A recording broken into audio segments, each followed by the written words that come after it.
우리 다 같이 묵상 기도 드리심으로 수요 예배 하나님 앞에 드리겠습니다. 하나님은 영이시니 예배하는 자가 영과 진리로 예배할지니라. 아멘.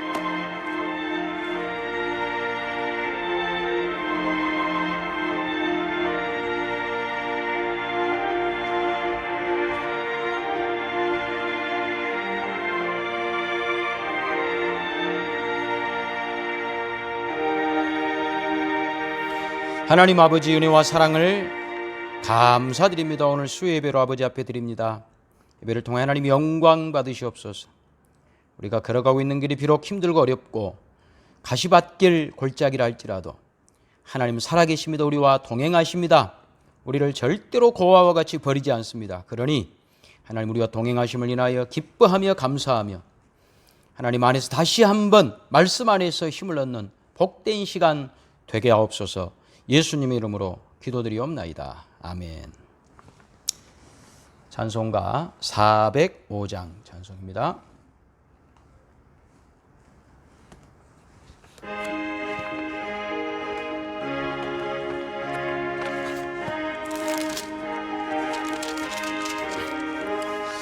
주의 친절한 팔에 안기세 우리 맘이 평안하리니 항상 기쁘고 복이 되겠네. 영원하신 팔에 안기세 주의 팔에 크신 팔에 안기세 주의 팔에 영원하신 팔에 안기세 날이 갈수록 주의 사랑이 두루 광명하게 비치고 천성 가는 길 편히 가리니 영원하신 팔에 안기세 주의 팔에 크신 팔에 안기세 주의 팔에 영원하신 팔에 안기세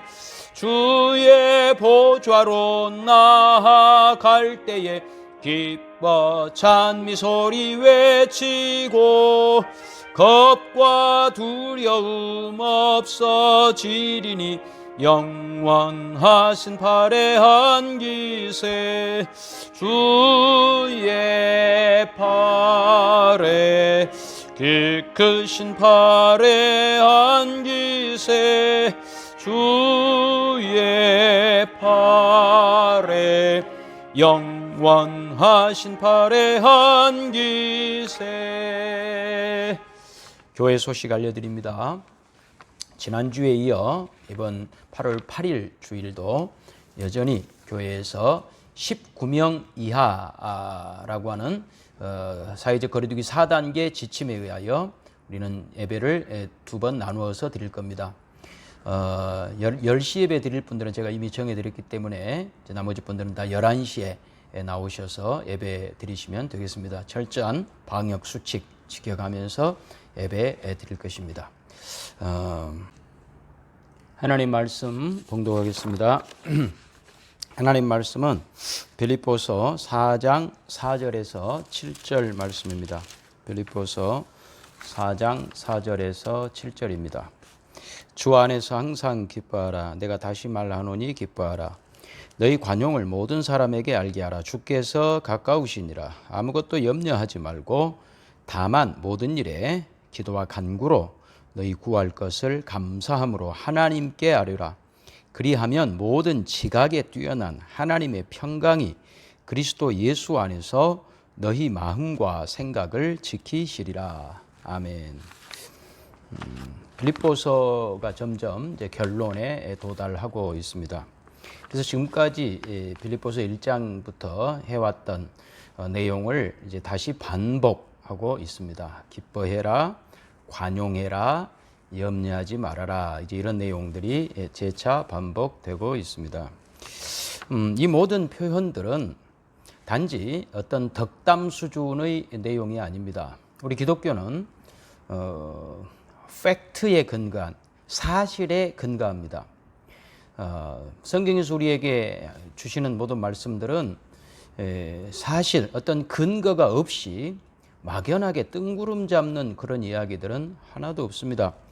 하나님, 살아계신 하나님과 그 하나님의 자녀요 백성된 우리들 사이에 살아계신 하나님께서 주시는 말씀이고, 그 모든 말씀들은 하나님께서 우리에게 실제로 신자의 길을 보장하시고 또 인도하시고 그 가운데서 우리에게 주시는 말씀들입니다. 그러니 기뻐하라 라고 하는 이런 말씀들이 그저 단지 어떤 긍정적인 생각을 해라, 좋은 일을 생각하면 좋은 일이 온다, 뭐 웃으면 복이 온다, 뭐 이런 뜻은 결코 아닌 것이죠. 우리가 잘 아는 데살로니가전서 5장 16절에서 18절, 항상 기뻐하라, 쉬지 말고 기도하라, 범사에 감사하라, 이런 말씀들은 단지 너희가 기뻐하면, 감사하면, 기도하면 좋은 일이 생긴다는 말이 아니라 그 다음에 18절에서 말하는 이는 그리스도 예수 안에서 너희를 향하신 하나님의 뜻이니라. 이게 결론이다 이 말이죠. 19절 이하에서 말씀하시는 그게 결론이에요. 그러니까 항상 기뻐하도록 하나님께서 너희의 모든 일을 주관하신다는 거예요.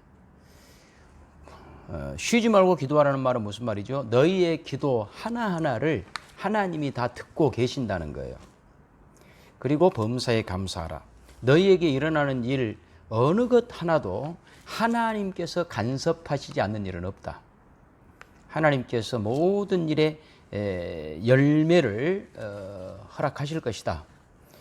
그런 뜻이다 이 말이죠. 그렇기 때문에 우리 신자에게 주시는 이런 기쁨, 주 안에서 항상 기뻐하라, 내가 다시 말하노니 기뻐하라, 이런 말씀들은 우리 성경에서 말하는 신자의 기쁨은 세상적 기쁨과 차원이 다르다는 거예요. 세상적 기쁨은 뭐죠? 남들은 안 가졌는데 나는 가졌다. 남들은 다 낮은 지위에 있는데 나는 높은 지위에 있다. 상대적 우월감, 이제 여기에서 오는 자존감, 자존심을 세워주는 어떤 남다른 지위, 어떤 부귀, 영화, 이런 것에서 오는 기쁨이다 이 말이죠. 그러나 우리 기독교의 기쁨은 그렇지 않아요.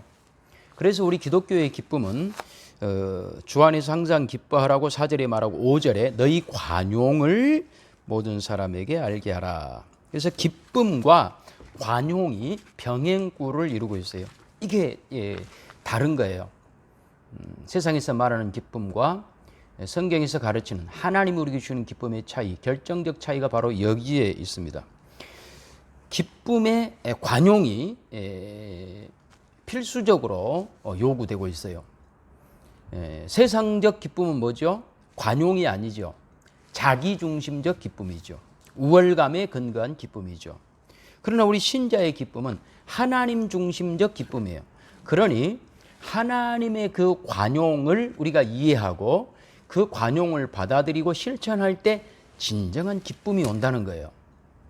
하나님의 관용이라고 하는 것, 이것은 우리 기독교 신앙과 교리의 처음과 끝입니다. 하나님께서 관용하셔서 넓은 마음으로 우리를 용납해 주셔서 우리가 신자가 되었습니다. 하나님의 관용 때문에 우리는 지금 신자로 살아갑니다. 하나님의 관용 때문에 우리의 구원이 완성될 것입니다. 여러분은 영광스러운 하나님의 집에 영원히 거하게 될 것입니다. 그러니 이 기쁨과 관용을 우리에게 말씀하시면서 5절에 주께서 가까우시니라가 그래서 나오는 거예요. 주께서 가까우시니라. 무슨 말이죠? 역사의 주인, 시간의 주인이 하나님이시다. 하나님이 지금 이 시간 너희와 함께 하신다. 시작부터 끝까지, 처음부터 끝까지 하나님이 주관하신다. 주께서 가까우시니라. 그런 말씀입니다. 우리를 신자로 부르셨고 부르신 우리들이 그 정당한 방향과 목표를 향해 나아가며 그리고 그 목표 지점에 도달하여 하나님 우리를 부르신 그 부르심의 목표와 뜻이 완성되도록 하나님은 지금도 일하신다. 이것이 주께서 가까우시니라 하는 말씀인 것이죠. 이것이 우리 기독교의 기쁨과 관용의 근거예요. 주께서 가까우시니라가 그래서 우리는 기뻐할 수 있어요. 그래서 우리는 관용할 수 있게 되는 겁니다. 주께서 가까우시니라 이 말의 의미가 이미 빌립보서 2장 5절 이하 우리가 잘 아는 그리스도의 찬가 그 부분에 나타나셨어요. 그는 근본 하나님의 본체시나 하나님과 동등됨을 취할 것으로 여기지 아니하시고 오히려 자기를 비워 종의 형체를 가지시고 사람의 모양으로 나타나시고 죽기까지 순종하시고 복종하셨던 그 예수 그리스도 그분이 우리와 함께 하셨잖아요. 주께서 가까우시니라. 그래서 하나님의 하나님 되심에 대한 증거 방식은 하나님은 저 높은 데 초월자로 계시고 우리에게 발벗고 너희가 나에게 뛰어오면 내가 너희를 받아줄 것이고 나에게 오지 않는 자들은 내가 다 물리칠 것이다, 탈락시킬 것이다가 아니라 하나님이 직접 시간과 공간 속에 들어오신 거예요. 이것이 주께서 가까우시니라. 거기에 근거해서 우리는 기뻐할 수 있고 관용, 하나님의 그 관용을 배워서 우리도 진정한 신자의 길을 걸어갈 수가 있는 거죠. 그렇기 때문에 바울 사도는 예수 그리스도 시간과 공간 속에 죄인과 함께 거하기 위하여 죄인을 살려내기 위하여 들어오셨던 예수 그리스도를 본받아서 바울 사도는 빌립보 3장 10절에 뭐라고 말했죠? 내가 그리스도와 그 부활의 권능과 그 고난의 참념을 알고자 하여 그의 죽으심을 본받아 어떻게 해서든지 죽은 자 가운데서 부활에 이르려 하노니 죽은 자 가운데서 부활에 이르려 한다. 이 말씀이 예수님께서 죄인을 구원하기 위하여 죄인 속에 들어오셨다라고 하는 말과 같은 의미가 되는 겁니다. 바울은 죽은 자 가운데서 부활에 이르기 위하여 왜? 자기는 혼자 부활한 자고 산 자로서 혼자 그 영광을 누린 것이 아니라 죽은 자 속에 들어가는 거예요. 그렇게 함으로써 저 죽은 자들의 고통, 저 죽은 자들의 무지, 저 죽은 자들의 신음, 저들이 겪는 모든 그 인생의 질고 이런 모든 것들을 함께 겪어냄으로써 그들을 살려내는 거죠. 그래서 죽은 자 가운데서 부활에 이르는 거죠. 예수님께서 죽은 자 가운데 들어오셨잖아요. 죄인 가운데 들어오셨잖아요. 그래서 우리를 살려내셨잖아요. 이제 그 삶을 바울 사도가 살아내겠다는 거지요. 왜? 주께서 가까우시기 때문에 주님 우리와 함께 하시기 때문에 그 일들이 가능하다라고 말하는 거예요. 그러니 우리 기독교 신자들에게 있어서 시간이라고 하는 것은 그냥 무의미하게 흘러가는 것이 아닙니다. 어쩌다 보니 태어나서 어쩌다 보니 이렇게 일하고 어쩌다 보니 이렇게 결혼하고 어쩌다 보니 또 살고 어쩌다 보니 죽고 이렇게 되는 것이 아니라 시간의 주인이신 하나님께서 우리를 존재케 했어요. 그리고 오늘 하루를 살아가게 하세요. 우리에게 주어진 인생의 의미는 단지 이 땅에 즐기고 의미 없이 흘러가는 그런 인생이 아니라 하나님께서 우리에게 분명한 목표 방향을 허락하셨어요. 그 길로 우리를 인도하고 계세요. 함께하고 계시는 거죠. 그렇기 때문에 우리는 얼마든지 관용할 수 있고 얼마든지 기뻐할 수 있어요. 왜 신자들이 마음을 넓히지 못하는지 아세요? 관용하지 못하는지 아세요? 하나님의 일하심을 모르기 때문에 그래요. 하나님이 지금 우리와 가까이 계시다, 함께 하시다라고 하는 것을 모르기 때문에 어떤 신자로 살다가 억울한 일을 당하거나 반대를 당하거나 그렇게 되면 참지 못하는 거예요. 왜? 하나님이 지금 우리와 함께 하시다는 걸 모르니까. 그래서 관용이 없어지고 그러다 보니 기쁨이 없어져 버리는 거예요. 그렇죠? 맞죠? 그렇습니다. 그러나 우리는 하나님이 우리가 살아가고 있는 이 모든 과정 속에 우리와 함께 하신다는 걸 아셔야 됩니다. 시간의 주인이십니다. 공간의 주인이십니다. 인생의 주인이십니다. 우주의 주인이십니다. 그 하나님 우리와 함께 하십니다.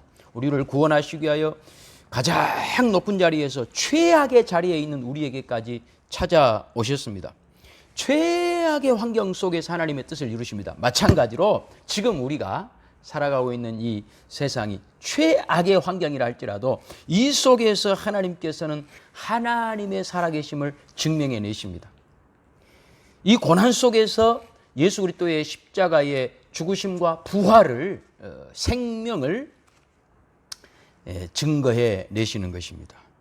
그렇기 때문에 지금 우리와 함께 계시는 주께서 가까우시니라. 시간 속에 들어오신 하나님, 우리와 함께 계신 하나님, 시간 속에서 동행하시고 공간 속에서 우리와 함께 동행하시는 그 하나님이 우리 하나님이시기 때문에 우리는 얼마나 복된 인생인지 몰라요. 여러분이 예수님 믿은 것이 얼마나 다행인지 모릅니다. 이보다 더 큰 복은 없습니다. 꼭 기억하시기 바랍니다. 왜냐하면요, 원래 하나님은 시간과 공간 밖에 계신 분이셨어요. 시간과 공간을 뛰어넘으신 분이셨어요. 왜냐하면 하나님이 시간을 창조하셨고 공간을 창조하셨거든요. 그런데 그 하나님께서 시간과 공간 속에 피조물을 두시고 그 피조물과 함께 하시기 위하여 이 속에 들어오셨던 것이죠. 시간 속에 공간 속에 들어오셨습니다. 이건 엄청난 일입니다.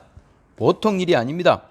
그러니 이 하나님 우리가 알고 있기 때문에 우리의 인생에 주어진 시간이라고 하는 것이 뭔지, 우리가 지금 이 지상에서 살고 있다라고 하는 의미가 뭔지, 이것을 알고 살아갈 수 있는 신자들이 된 거예요.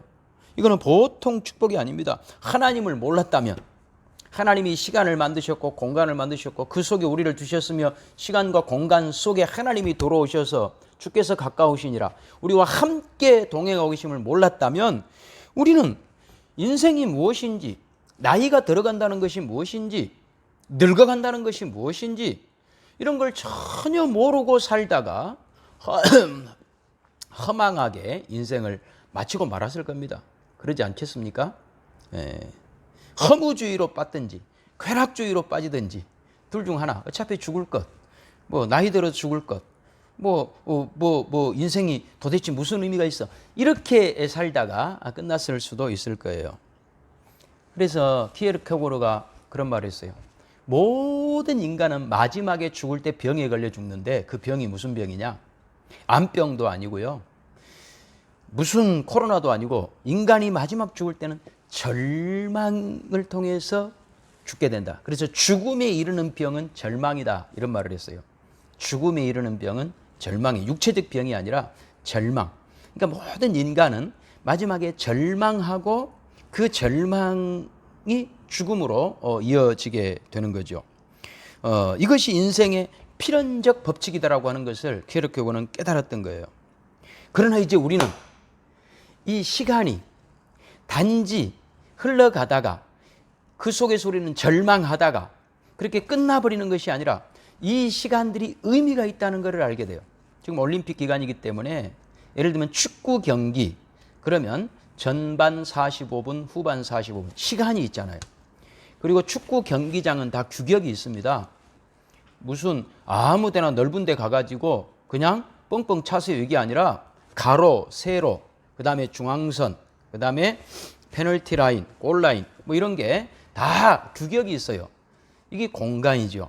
그래서 선수들을 그 속에 넣는 거죠. 전후반 45분씩 90분을 뛰게 하고, 그리고 그 축구장 안에서만 경기를 하도록 되어 있는 것이죠. 그러면 이 경기를 하는 데는 그냥 무조건 너 여기 들어가서 네가 돌아다니고 싶으면 돌아다녀라가 아니라 그 경기의 목표가 있습니다. 그리고 어떻게 경기를 해야 된다라고 하는 방식이 있는 것이죠. 우리 인생도 마찬가지예요. 하나님께서 시간을 주셨어요. 각자 인생에게 축구 경기 전반, 후반 45분씩 주시고 축구장을 주신 것처럼 우리에게는 인생을 주셨어요. 그리고 여러분이 지금 살아가고 있는 이 삶의 장소를 주신 거예요. 우주를 주셨고 지구를 주셨고 지구 속에서 대한민국 나라를 주셨고 우리가 거처하고 살 수 있는 이 모든 공간, 이 속에서 경기를 하는 거예요. 우리는 지금. 여러분, 축구 선수가 축구장에 들어가서 경기를 한다라고 하는 것은 막노동일까요? 대단한 명예일까요? 대단한 명예입니다. 테니스를 한다라고 하는 것, 그건 명예죠. 그러니까 이걸 몰랐던 우리 조선시대의 구한말, 이제 서양 사람들이 들어와서 서양인들은 테니스를 하고 있는데 이 우리 조선 양반들이 보니까 땀을 뻘뻘 흘리면서 뛰어다니면서 뭘 이렇게 하고 있더라는 거예요. 저게 뭐냐 그랬더니 저게 테니스 경기입니다. 그래서 누가 알려줬더니 왜 저거를 자기들이 하냐고 하인들 시키면 되지. 예? 저렇게 땀불을 뿌리면서 저럴 필요 뭐 있냐고. 경기가 뭔지 모르니까 그런 거죠.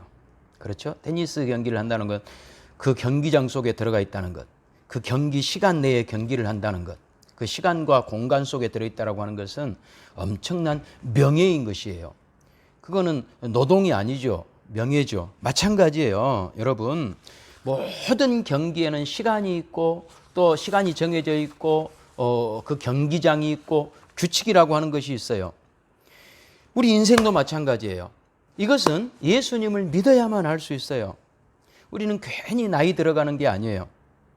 괜히 이 땅에 사는 게 아니에요. 답을 주셨어요. 주께서 가까우시니라. 주님이 지금 우리가 살아가고 있는 이 모든 우리의 삶을, 우리의 시간을 주관하고 계신다. 모든 스포츠 경기가 의미가 있듯이, 그 목적이 있듯이 우리 인생도 마찬가지다. 하나님께서 우리를 이 경기장 속에 들어오게 하셨고 이 시간 속에서 우리가 살아가게 하셔서 하나님의 결과, 하나님의 목표를 이루게 하신다. 그러니 하나님의 자녀된 우리들이 최고로 멋지고 영광스러운 하나님의 사람들로 살아가도록 우리에게 허락된 이 과정으로서의 시간이고 공간이니 이것을 안다면 우리는 굉장히 복된 인생이라고 하는 걸 알 수 있을 거예요. 이것을 모르면 여러분 우리 인생이 얼마나 복된 인생인지를 모르고 인생을 끝마쳐 버릴 수도 있어요. 엄청난 비극일 수밖에 없습니다. 그래서 빌립보서 4장 6절 7절 아무것도 염려하지 말고 다만 모든 일에 기도와 간구로 너희 구할 것을 감사함으로 하나님께 아뢰라. 그리하면 모든 지각에 뛰어난 하나님의 평강이 그리스도 예수 안에서 너희 마음과 생각을 지키시리라. 무슨 말씀입니까? 모든 결정권을 하나님이 가지고 계시고 신실하신 하나님의 손에 전능하신 하나님의 손에 너희의 인생이 있음을 기억해라. 그런 말씀이죠. 염려하지 말아라. 무슨 말이에요? 내 인생을, 내 운명을 내가 쥐고 있는 것처럼 그렇게 착각하지 말아라.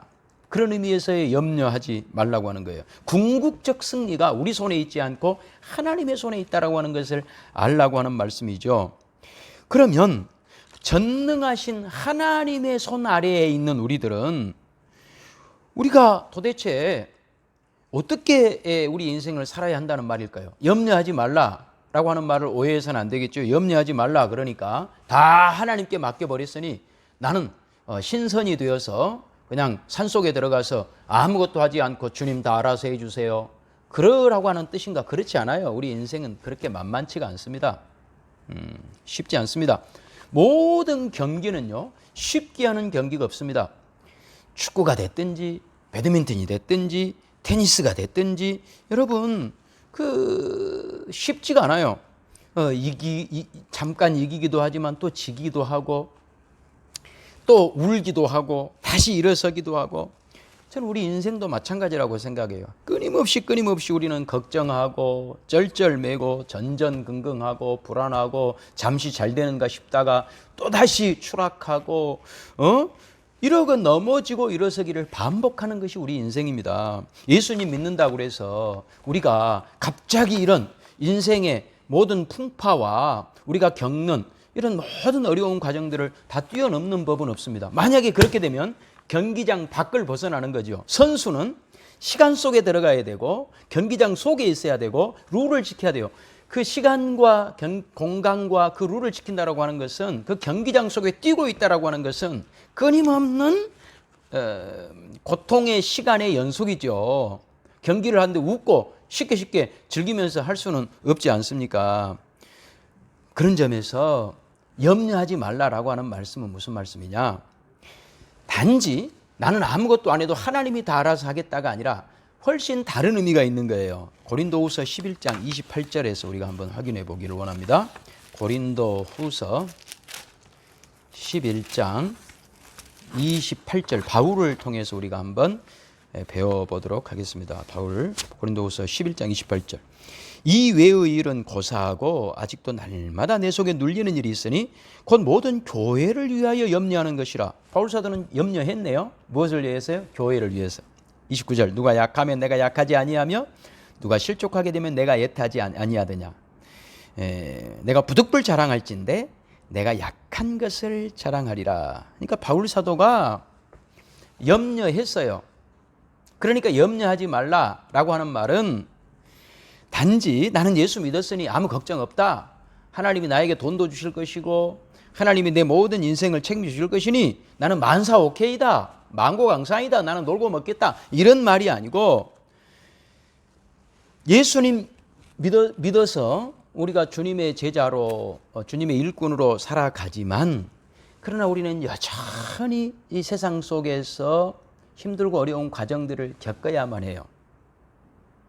만약에 그렇지 않고 우리가 예수님 믿었으니 이제 우리는 다 부자 되고 다 건강하고 이 세상 소원을 다 이루었다라고 말한다면 우리의 기쁨은 아까 제가 처음에 말했던 세상적 기쁨과 별반 다르지 않을 거예요. 남과 비교해서 우월감을 자랑하고 남에게 없는 것이 나에게 있어서 다른 사람이 없는 권력이라든지 지위라든지 명예라든지 이런 것 때문에 내가 기뻐한다면 그게 세상적 기쁨 아니냐 이 말이죠. 그럼 예수님 믿어서 세상적인 것을 우리가 가짐으로써 기뻐하느냐? 그렇지 않아요. 세상적으로는 여전히 우리는 염려할 수밖에 없어요. 우리는 어려움을 호소할 수밖에 없어요. 고통스러운 과정을 걸어갈 수밖에 없는 것이죠. 그럼에도 불구하고 모든 걸 주께 맡기라. 염려하지 말라라고 하는 말씀은 무슨 말씀이냐면 우리 신자는 안다는 거죠. 이 고통의 의미가 우리가 이렇게 염려할 수밖에 없는 인생을 사는 의미가 무엇인지 안다는 것이죠. 그것이 바로 교회를 위한 염려인 거예요. 그래서 31절에 주 예수의 아버지 영원히 찬송할 하나님이 내가 거짓말 아니하는 것을 아시느니라. 다메섹에서 아레다 왕의 고관이 나를 잡으려고 다메섹 성을 지켰으나 나는 광주리를 타고 들창문으로 성벽을 내려가 그 손에서 벗어났노라. 바울 사도는요 알았던 거예요. 교회를 위해서 염려하고 그의 선교 여행 중에 한 번도 편하게 발 뻗고 잔 적이 없을 정도로 고통스러운 그런 과정을 겪었음에도 불구하고 그러나 바울이 분명히 알았던 것은 시간의 주인은 하나님이시라는 거예요. 그러니 그는 기뻐하고 관용할 수 있었다는 거죠. 모든 역사는 하나님의 계획대로 흘러간다는 거예요.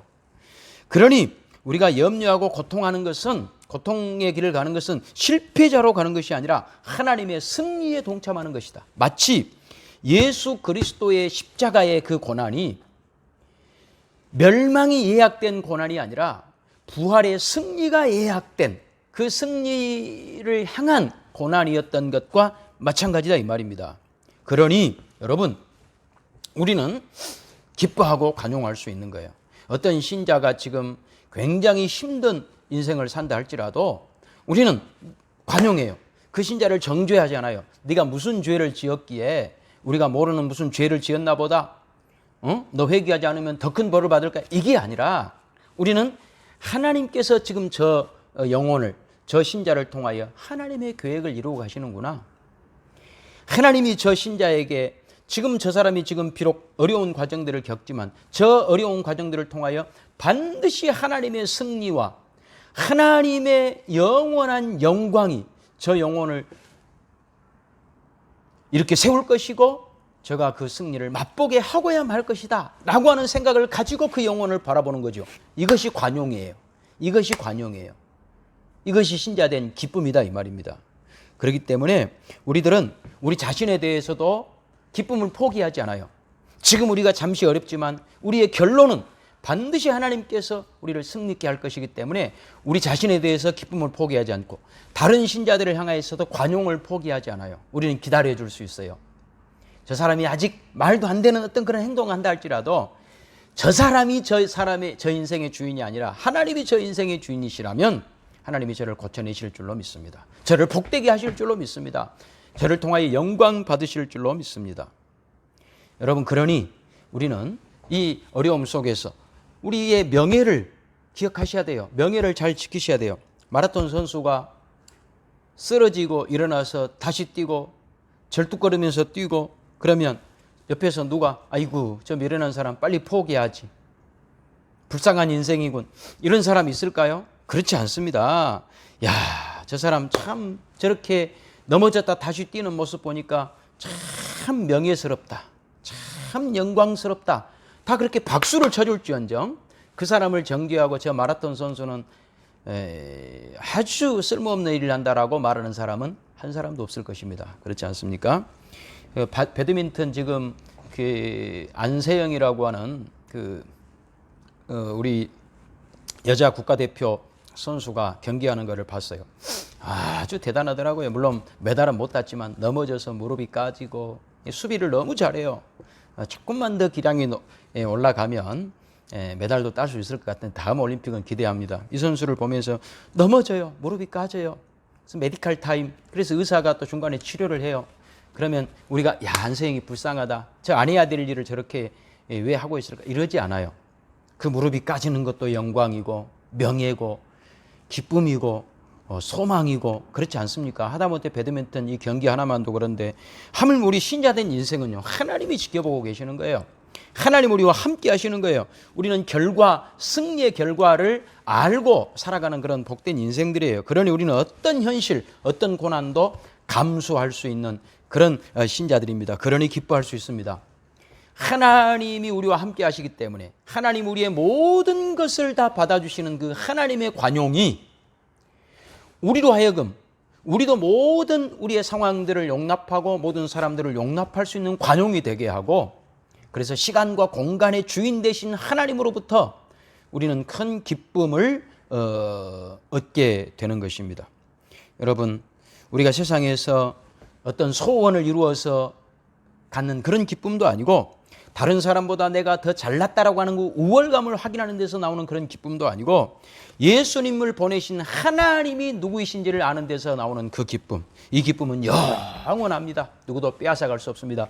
이 가장 복된 자리에 여러분들이 있다는 것, 큰 명예라고 하는 것, 영광이라고 하는 것 기억하시고 믿음 안에서 승리하시기를 주님의 이름으로 축원합니다. 기도하겠습니다. 하나님 아버지, 감사합니다.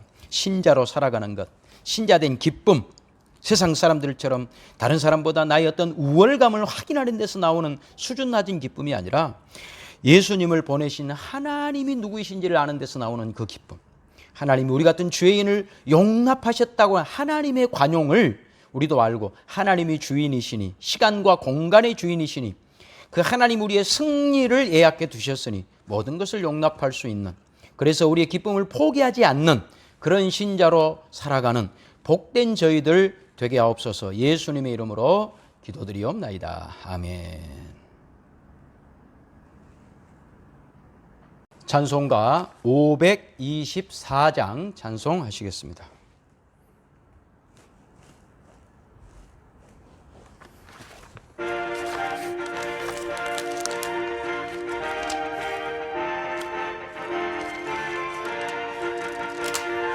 갈 길을 밝히 보이시니 주 앞에 빨리 나갑시다.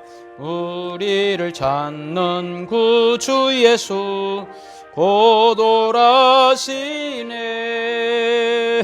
죄악 벗은 우리 영혼은 기뻐 뛰며 주를 보겠네. 하늘에 계신 주 예수를 영원히 섬기리. 우리를 오라 하시는 말 기쁘게 듣고 순종하세. 구주를 믿기 지체 말고 속속히 나가세. 죄악 벗은 우리 영혼은 기뻐 뛰며 주를 보겠네. 하늘에 계신 주 예수를 영원히 섬기리. 주 오늘 여기 계시오니 다 와서 주의 말씀 드세. 듣기도 하며 생각하니 참 진리시로다.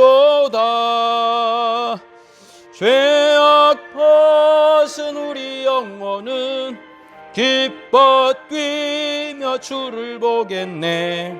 하늘에 계신 주 예수를 영원히 섬기리. 주님 가르친 기도 드리겠습니다.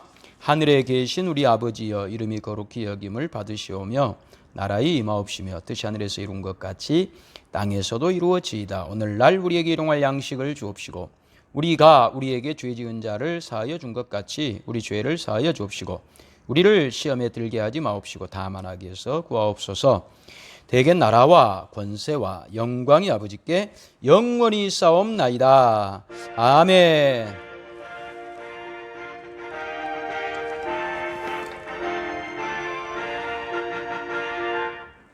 이상으로 수요 예배 마쳤습니다.